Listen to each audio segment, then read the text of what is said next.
Welcome to Anil physical educational hub. ఈరోజు మనం discuss చేయబోయే టాపిక్ బాస్కెట్బాల్ గేమ్లోని ఉన్నటువంటి సమ్ టైమింగ్స్ మరియు దాని యొక్క రూల్స్ ఏంటి అన్న విషయం తెలుసుకుందాం. ఆ విషయాన్ని తెలుసుకునే ముందుగా రెండు పదాల గురించి మనం తెలుసుకోవాలి. ఫస్ట్ వన్, అఫెన్సివ్ ప్లేయర్ అంటే ఎవరు, డిఫెన్సివ్ ప్లేయర్స్ అంటే ఎవరు. అఫెన్సివ్ ప్లేయర్ అంటే ఎవరంటే గోల్ వేయడానికి ప్రయత్నించేటటువంటి వ్యక్తి లేదా ఆ వ్యక్తికి సంబంధించినటువంటి టీం మెంబర్స్ని అఫెన్సివ్ ప్లేయర్ లేదా అఫెన్సివ్ ప్లేయర్స్ అని అంటారు. మరి డిఫెన్సివ్ ప్లేయర్స్ అంటే ఎవరండి? ఎవరైతే గోల్ వేయడానికి ప్రయత్నిస్తారో వారిని అడ్డుకునే వ్యక్తిని లేదా ఆ వ్యక్తి యొక్క టీంని డిఫెన్సివ్ ప్లేయర్ లేదా డిఫెన్సివ్ ప్లేయర్స్ అని అంటారు. అయితే ఈరోజు మనం బాస్కెట్బాల్లోని సమ్ టైమింగ్స్ కి సంబంధించినటువంటి రూల్స్ ఏంటో తెలుసుకుందాం. వీటిలో మొదటగా 3 సెకండ్ రూల్. ఈ 3 సెకండ్ రూల్ ఏంటంటో చూద్దాం. రిఫరీ విజిల్ వేసిన తర్వాత వితిన్ 5 సెకండ్లో బాల్ అనేది బయట నుండి త్రో ఇన్ చేయడం జరుగుతుంది. వన్స్ త్రో చేశాక గేమ్ అనేది స్టార్ట్ అవుతుంది. ఈ స్టార్ట్ అయ్యే సమయంలో ఈ అఫెన్సివ్ ప్లేయరు బాల్ తీసుకొని గోల్ చేయడానికి తన సొంత కోర్టులోకి రావడం జరుగుతుంది. ఈ సమయంలో ఈ అఫెన్సివ్ ప్లేయర్ యొక్క టీం మెంబర్స్లో ఒక వ్యక్తి ఏం చేస్తారంటే, ఈ బ్లూ కలర్ ఉంది కదా, ఈ బ్లూ కలర్ని ఏమంటారు, రిస్ట్రిక్షన్ ఏరియా అంటారు. ఈ రిస్ట్రిక్షన్ ఏరియాలో అఫెన్సివ్ ప్లేయర్ యొక్క టీం మెంబర్స్లోని ఒక పర్సన్ 3 సెకండ్స్ కంటే ముందుగానే నిలబడి ఉంటాడు అడ్వాన్స్గా. సో అలా ఎప్పుడు కూడా స్టేబుల్గా 3 సెకండ్స్ కంటే ఎక్కువ ఆ ఏరియాలో ఉండకూడదు. అలా 3 సెకండ్స్ కన్నా ఎక్కువ టైం ఉండి తన టీం మెంబర్స్లోని ఒక వ్యక్తి పాస్ చేసేటప్పుడు ఆ పాస్ని ఈ రిస్ట్రిక్షన్ ఏరియాలో ఉండే వ్యక్తి రిసీవ్ చేసుకుని గోల్ చేసాడు అనుకోండి, దాన్ని గోల్గా కన్సిడర్ చేయరు. ఎందుకంటే తను ఎటువంటి కదలిక లేకుండా ఆ రెస్ట్రిక్షన్ ఏరియాలో 3 సెకండ్స్ కంటే ఎక్కువ టైము నిలబడి ఉన్నాడు. అలా ఎప్పుడు కూడా ఉండకూడదు. ఫర్ ఎగ్జాంపుల్గా ఆ రెస్ట్రిక్షన్ ఏరియాలో ఉన్నటువంటి వ్యక్తి బాల్ రిసీవ్ చేసుకున్నాడు అనుకుందాం. అందులో 3 సెకండ్ కంటే ఎక్కువ టైము స్టే అయ్యి ఉన్నాడు అని అనుకుందాం. ఓకేనా? అలాంటి సమయంలో అది గోల్ కన్సిడర్ చేయాలంటే ఏం చేయాలంటే, ఆ వ్యక్తి ఆ రిస్ట్రిక్షన్ ఏరియా నుండి బయటకు వచ్చి మరలా వెళ్ళి షూట్ చేసుకోవచ్చు. అంతేగాని డైరెక్ట్గా బాల్ రిసీవ్ చేసుకొని గోల్ చేయరాదు. అయితే ఈ 3 సెకండ్ రూల్ యొక్క ముఖ్య ఉద్దేశం ఏంటంటే, క్రీడాకారుడు బాస్కెట్ దగ్గర ముందుగా నిలబడి ఉండడం వల్ల వారు సులభంగా స్కోర్ చేయగలుగుతాడు.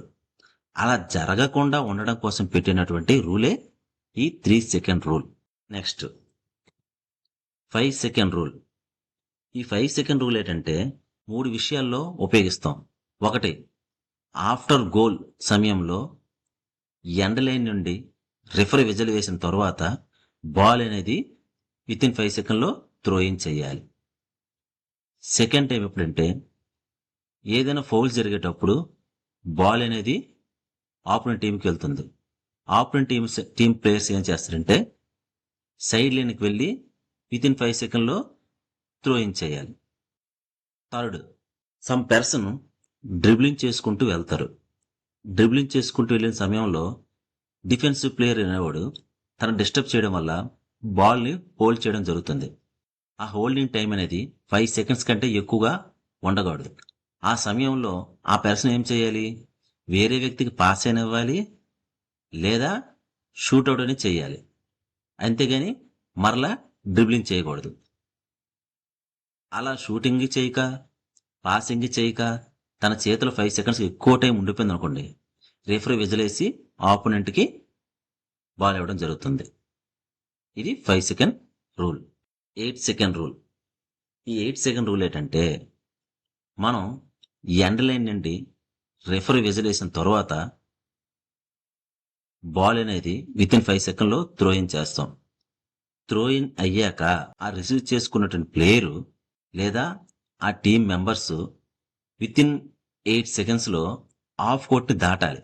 ఆ ఆఫ్ కోర్ట్ దాటకపోతే బాల్ అనేది ఆపోనెంట్ టీంకి వెళ్ళిపోతుంది. అయితే ఈ రూల్ యొక్క ముఖ్య ఉద్దేశం ఏంటంటే ఆట వేగంగా సాగడానికి మరియు టైం వేస్ట్ని నివారించడం కోసం పెట్టేటటువంటి రూల్. 24 second rule.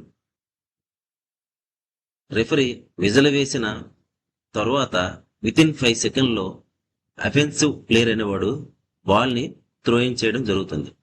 ఆ త్రో ఇన్ జరిగిన సమయం నుండి విత్ ఇన్ 24 సెకండ్లో ఈ అఫెన్సివ్ ప్లేయరు మరియు వాళ్ళ టీం మెంబర్స్ కలిసి బాల్ని షూట్ చేయడానికి ప్రయత్నించాలి. అలా ప్రయత్నించని ఎడల బాల్ అనేది డిఫెన్సివ్ ప్లేయర్కి వెళ్ళిపోతుంది. కానీ ఇక్కడ మనం అబ్జర్వ్ చేస్తే గేమ్ అనేది 24 సెకండ్స్ కంటే ఎక్కువ టైం ఆడినట్టు అనిపిస్తుంది.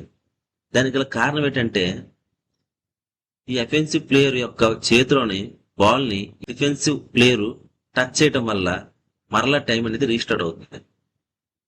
14 సెకండ్ రూల్ ముందుగా మనం చెప్పుకున్నాం. ఈ అఫెన్సివ్ ప్లేయర్ అనేవారు ఇన్ టైంలో అంటే 24 సెకండ్ లోపల షూట్ చేయడం జరిగింది అనుకుందాం. కానీ గోల్ పడలేదు. ఏమైంది? బాల్ అనేది రీబౌండ్ అయింది. ఆ రీబౌండ్ సమయంలో సేమ్ అఫెన్సివ్ ప్లేయర్కి బాల్ దొరికింది అనుకోండి. ఆ సమయంలో మరలా 24 సెకండ్స్ టైం ఇవ్వకుండా కేవలం 14 సెకండ్స్ మాత్రమే ఇవ్వడం జరుగుతుంది. ఆ 14 సెకండ్స్ లో మరలా వాళ్ళు షూట్ చేయడానికి ప్రయత్నించాలి. అలా కాకుండా బాల్ అనేది అఫెన్సివ్ ప్లేయర్స్ కాకుండా డిఫెన్సివ్ ప్లేయర్స్ కి దొరికింది అనుకోండి, వాళ్ళకి 24 సెకండ్స్ టైం ఇవ్వడం జరుగుతుంది. ఆ 24 సెకండ్స్ లో వాళ్ళు వాళ్ళ యొక్క సొంత కోర్టులకు వెళ్లి గోల్ చేయడానికి ప్రయత్నించాలి. ఇది 14 సెకండ్ యొక్క రూల్.